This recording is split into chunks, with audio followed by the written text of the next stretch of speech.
Hello students, welcome to EPG Patashala. I am Dr. Gayatri, working as Assistant Professor in Center of Advanced Study in Crystallography and Biophysics, University of Madras. Today we are going to talk on module Hydrogen Bonds in the paper Biocrystallography. So students, let's see what are the objectives of this model. First we'll see what is a hydrogen bond, various perspectives of hydrogen bond, properties and classifications of hydrogen bond, and the importance of hydrogen bond in structural chemistry and structural biology. In the year 1939, Pauling gave a definition of hydrogen bond that under certain conditions, an atom of hydrogen is attracted by strong forces of two atoms instead of only one, so that it may be considered to be acting as a bond between them. Hydrogen bond is a special case of dipole-dipole attraction, which is much stronger than the van der Waals interaction but weaker than the covalent and ionic bonds. The larger the dipole moment of the hydrogen bond, the stronger will be the hydrogen bond interaction with the acceptor. Also, strong hydrogen bonds occur if the donor and the acceptor atoms are highly electronegative. This picture shows the anatomy of the hydrogen bond. The bond between the donor and the hydrogen atom is polar covalent bond. The hydrogen atom forms an electrostatic attraction with the neighboring electronegative atom, which acts as an acceptor, thereby it forms an hydrogen bond. T.S. Moore and T.F. Windmill were the first to mention about the hydrogen bond in the year 1912. In order to give the evidence of the hydrogen bond, we compare the boiling points of methane, ammonia, water, and hydrogen fluoride. We see a greater variation for these similar sized molecules than what is expected.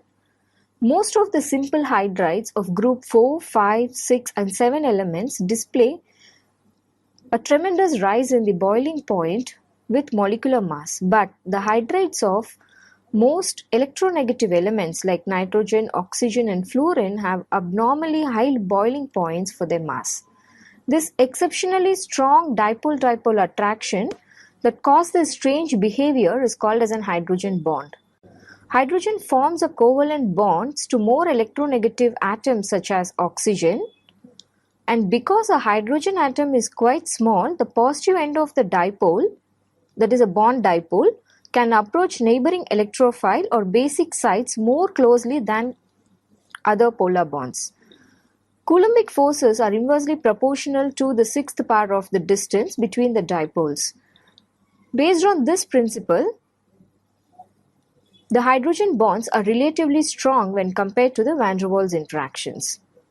The unique property of water is largely due to the strong hydrogen bond that occurs between these molecules. Hydrogen bond is an interaction between the hydrogen atom in a polar nitrogen-hydrogen, oxygen-hydrogen or fluorine-hydrogen bond and an electronegative oxygen-nitrogen or fluorine atom.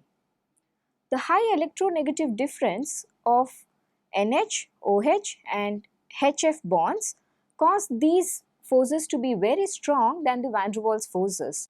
Before we proceed further, we should learn few terms like the electronegativity and what is dipole-dipole interaction.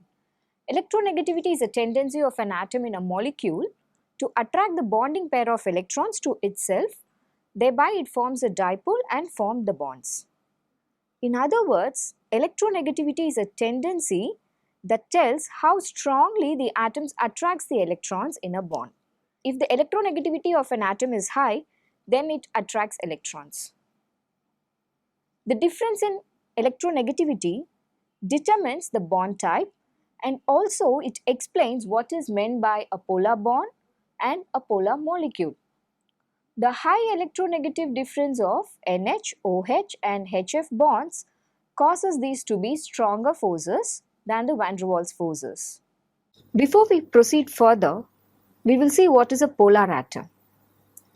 Polar atom is an atom which has one end that is positively charged and the other end negatively charged. In the case of a water molecule, where oxygen is highly electronegative, the electron cloud of hydrogen atom will be distorted towards the highly electronegative donor atom, so that the thinly shielded positively charged hydrogen nucleus becomes strongly attracted by the neighboring electronegative acceptor atom.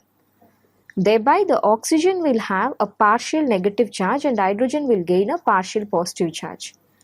These partial charges on oxygen and hydrogen atoms will lead to a hydrogen bonding network in water solvent by dipole-dipole interaction.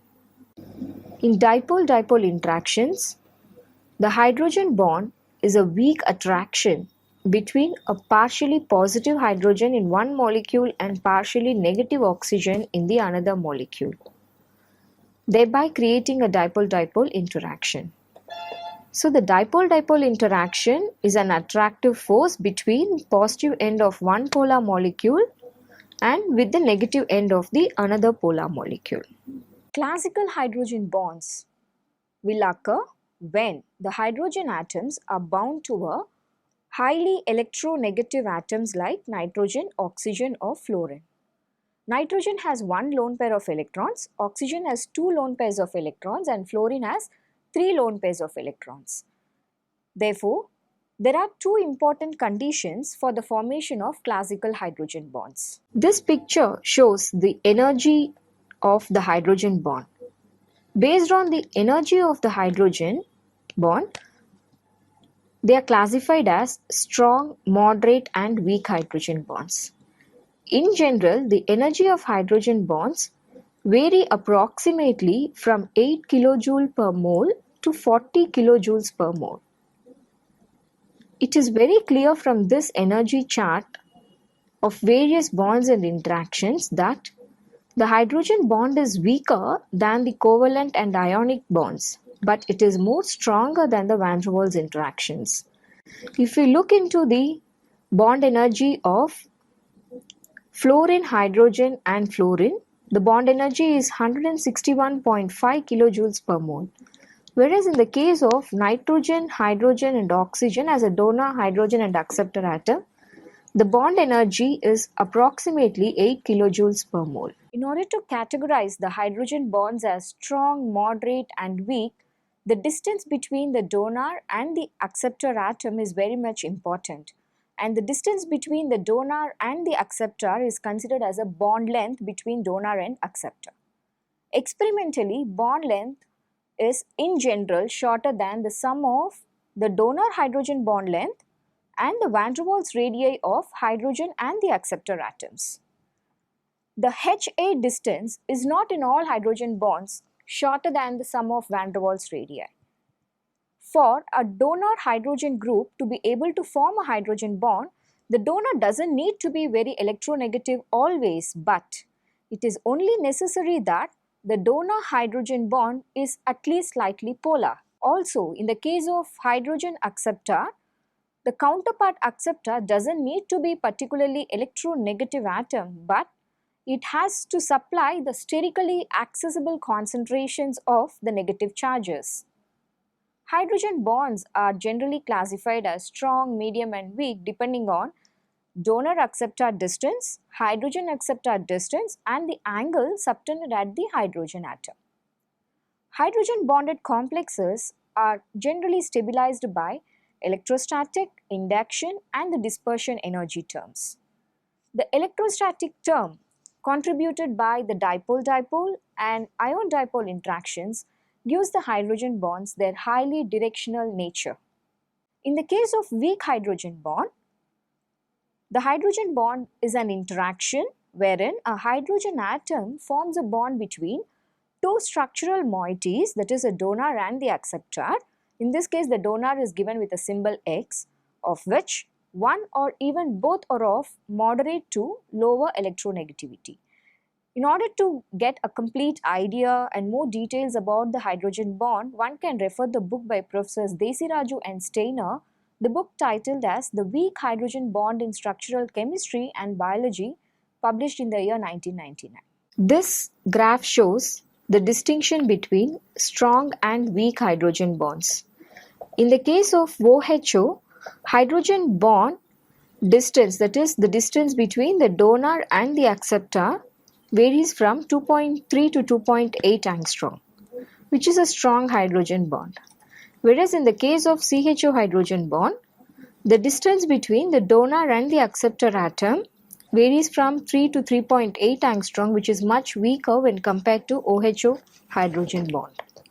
So the strength of the hydrogen bond depends on various parameters like the direction, length, and the angle between donor hydrogen and acceptor. Hydrogen bonds are highly directional and they are generally asymmetric. The bond strength depends on the angle and the length. The strongest hydrogen bonds are generally linear and the strength decreases exponentially with the distance. Also, the strength of the hydrogen bond depends on temperature, pressure, and the environment. Let's see the various perspectives of hydrogen bond by different scientists all over the world. Pauling, in the year 1939, he gave a definition of hydrogen bond, as we saw very early at the beginning of this module, that under certain conditions an atom of hydrogen is attracted by rather strong forces to two atoms instead of only one, so that it may be considered to be acting as a bond between them.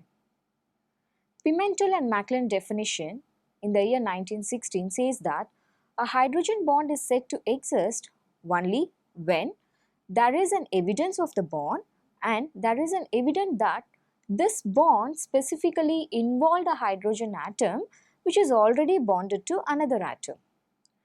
Desiraju and Steiner in the year 1999 said that weak hydrogen bond is an interaction wherein a hydrogen atom forms a bond between two structural moieties, that is donor and the acceptor, of which either one or even both are of moderate to low electronegativity. Moving on to the geometry of hydrogen bonds, there are different types of hydrogen bonds. There are two-centered linear hydrogen bonds which are more stable than the 3 or 4-centered hydrogen bonds. Three-centered hydrogen bonds are called as a bifurcated hydrogen bonds. Let's consider the example of water molecule where two hydrogen bonds acts as a donor and two are accepted, which is in the case of a bifurcated donors and acceptors respectively. Four-centered hydrogen bonds are also possible where donor or the acceptor will be trifurcated. In the case of CH-pi interaction, the CH bond generally has a dipole moment, and this hydrogen bond comes from the interaction between positively charged hydrogen atoms and the negatively charged pi phase of aromatic system. There are different types of CH-pi interactions. To name a few here are T-shaped, which is nothing but edge to face hydrogen bond, edge tilted T, and face tilted T. Next, we move on to intra and intermolecular hydrogen bonds. Intramolecular hydrogen bonds are present within the molecule and they stabilize the molecular structure, whereas intermolecular hydrogen bonds are present between different molecules which stabilize the crystal packing as well as the crystal structure. Let's have a look on patterns, rules, and selectivity of hydrogen bonds. Margaret Ada Eaton Kennan focused on the patterns of hydrogen bonds in the aggregates of small organic molecules using different graph sets. She recognized the need for a general and simple method for characterizing, recognizing, and comparing the patterns of hydrogen bonds in molecular aggregates. By using the graph theory to molecular aggregates, she broke down the complex networks involving different types of hydrogen bonds into simpler constituent motifs. That is, all patterns of hydrogen bonds can be broken down into just 4 simple motifs, that is chain, ring, dimer, self. The pattern formed by molecules connected to one another by one type of hydrogen bond is called as a motif, which is characterized by these 4 designators as we saw: chain, ring, dimer, and self. Self means intramolecular hydrogen bond. Here R228 hydrogen bond is shown. This R represents a ring motif. The 2 in the subscript denotes number of donors involved in forming the ring. The 2 in the superscript indicate number of acceptors involved in the formation of the ring motif. And the number which is given in the bracket, that is 8, it indicates how many atoms are involved in the ring pattern. Intermolecular hydrogen bonds in crystal packing generates different beautiful patterns. It's not only in structural chemistry that the hydrogen bonds stabilize a molecule and crystal packing, but also it has wide significance in structural biology in terms of macromolecules. Moving on to the significance of hydrogen bonds, we all know that hydrogen bonds holds 2 strands of double helix together. It holds a native polypeptide chain into a stable secondary structures.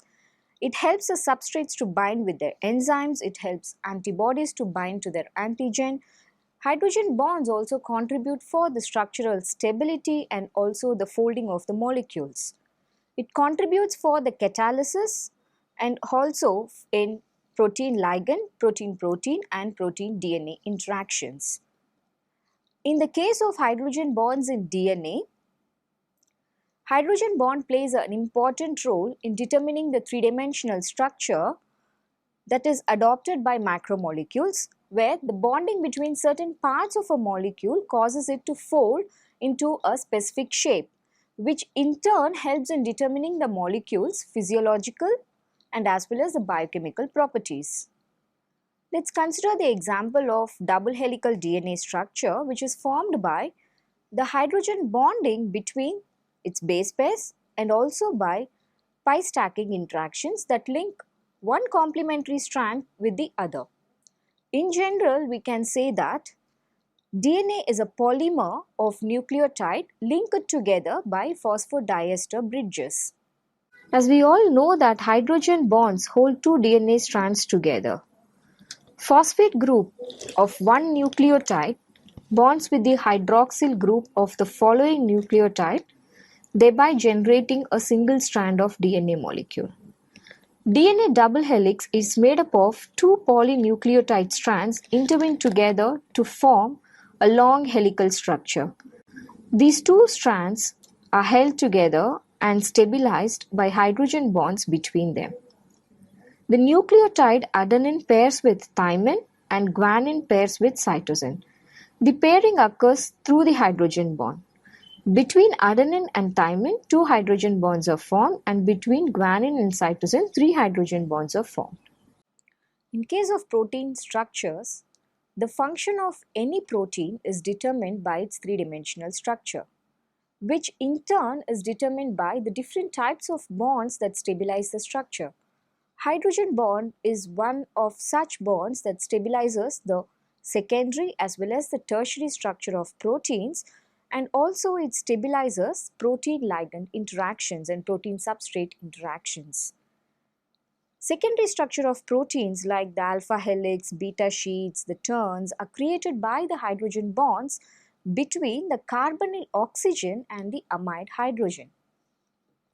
In the case of alpha helix, different types of helices are described based on the number of amino acid residues per turn, the pitch and the distance per turn, which in general are decided by the nature of amino acids and also by the hydrogen bonding existing between them. When the spacing of amino acid residues participating in the formation of hydrogen bond occurs regularly between I and I plus 4 residue, then the helix is characterized as an alpha helix. If the hydrogen bond is formed between I and I plus 3, then a 310 helix is formed. When 2 strands are joined by hydrogen bonds involving alternating residues on each participating strand, a beta sheet is formed. In parallel beta sheets, hydrogen bonds formed are not linear and it includes 12 atoms in a ring pattern.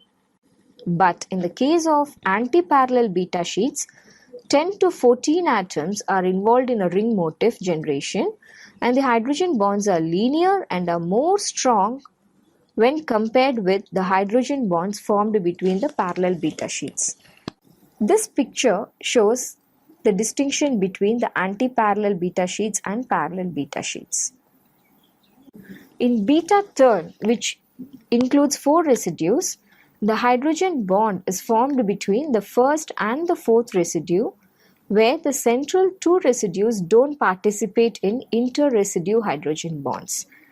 In the case of gamma turns, which include 3 residues, the hydrogen bond is formed between first and third residues.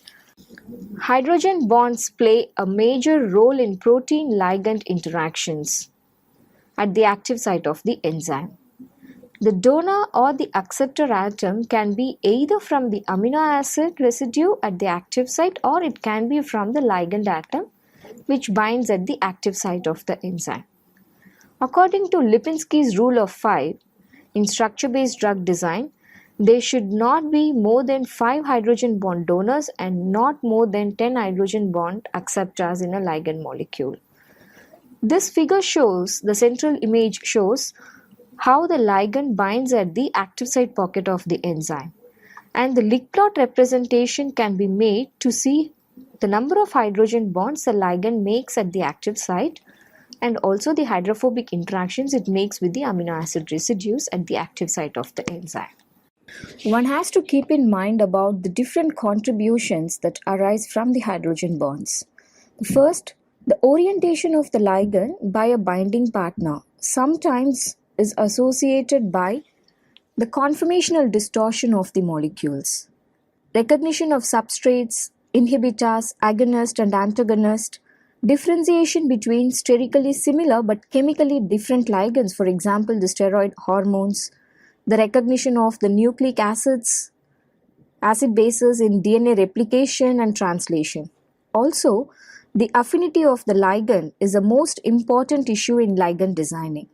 Hydrogen bonding also affects membrane transport as well as the distribution of the drugs within the biological system.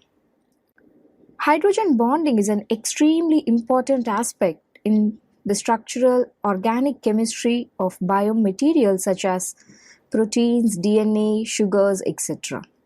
3 distinct research avenues are emerging into utilizing the hydrogen bonding. First is the consideration of conduction mechanism in hydrogen bonded biological materials like DNA. The second emerging avenue is the hydrogen bonded organic pigments that are extensively used in industrial coloristic applications. Then third is a supramolecular hydrogen bond mediated self-assembly of electronically conducting moieties. Also, hydrogen bonds has great importance, especially in dyes and pigments of natural origin. Based on the important role of hydrogen bonding interactions in biology, organic electronic materials featuring the hydrogen bonds could be of substantial interest in organic electronic applications where the interface with biological and biomedical systems is desired, such as biosensors, analytical and diagnostic devices, in drug delivery systems, and also in the interfaces with neural tissues. At present, the field of organic electronics have evolved from the scientific laboratory into several mature commercial technologies. For example, we can say xerography and organic light-emitting diodes with organic photovoltaics and organic transistor-based circuits. Let's consider the example of a pigment, eumelanin. It's a pigment responsible for human hair, skin, eye color. It has attracted significant attention for potential electrical applications. Eumelanin is one of the many melanin pigments which are ubiquitous in nature. Melanins generally are composed of a complex mixture of cross-linked oligomeric and polymeric dihydroxyindoles and dihydroxyindole carboxylic acids. These molecules afford extensive hydrogen bonding interactions.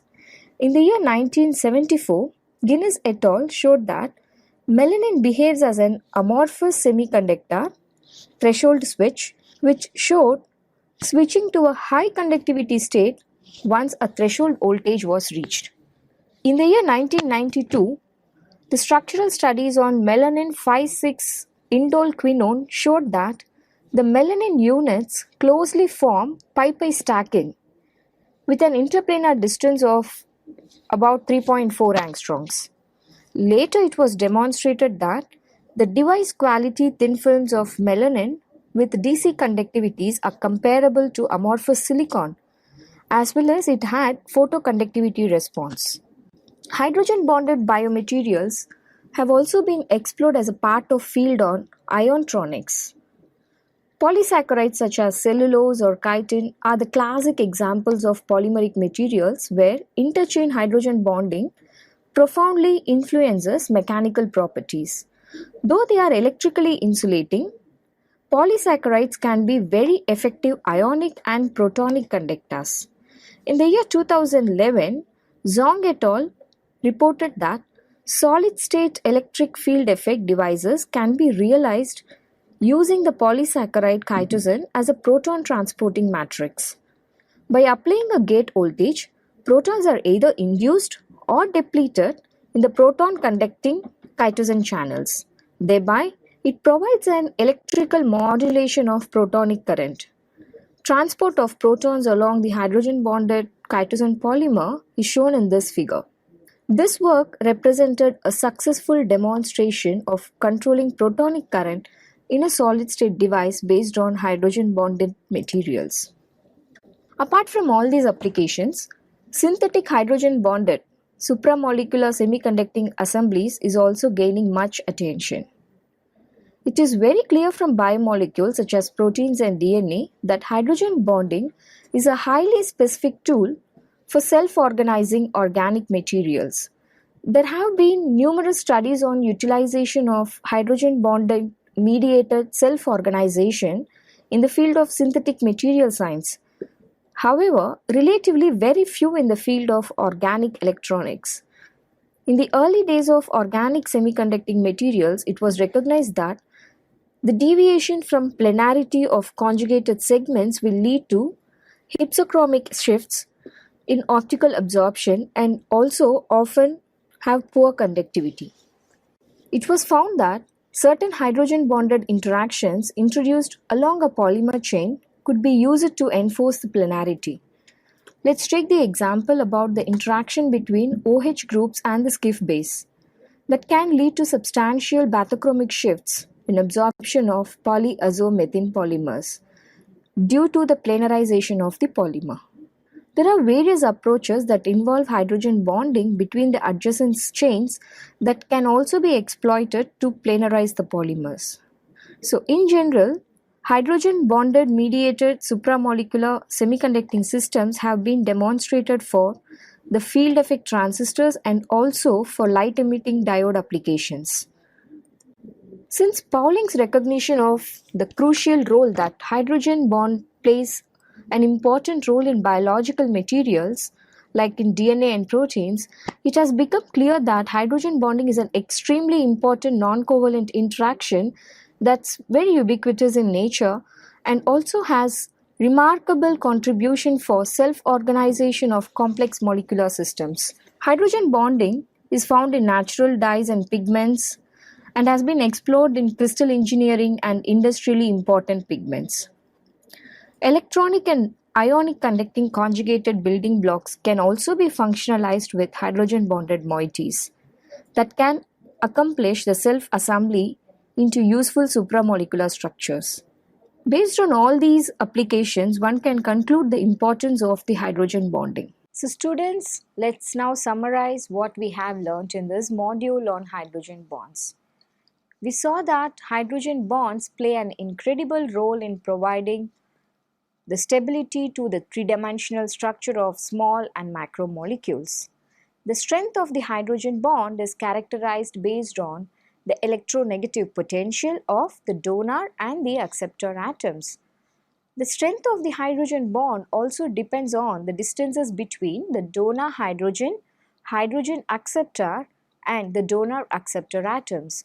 It also depends upon the angle between donor hydrogen and the acceptor. In turn, it depends upon the environment.